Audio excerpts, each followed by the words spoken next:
ابھی نہیں لگی.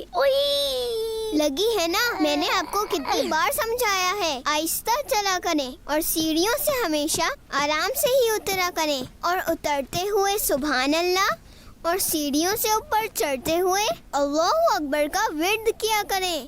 یہاں آ کر بیٹھیں، میں آپ کے لیے دودھ میں ہلدی ملا کر لاتی ہوں، آپ کو درد میں آرام ملے گا.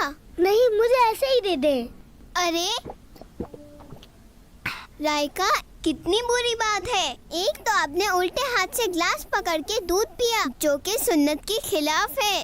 ہمیں ہمیشہ سیدھے ہاتھ سے ہی ہر چیز کھانی چاہیے، سیدھے ہاتھ سے ہی ہر چیز دینی اور لینی چاہیے.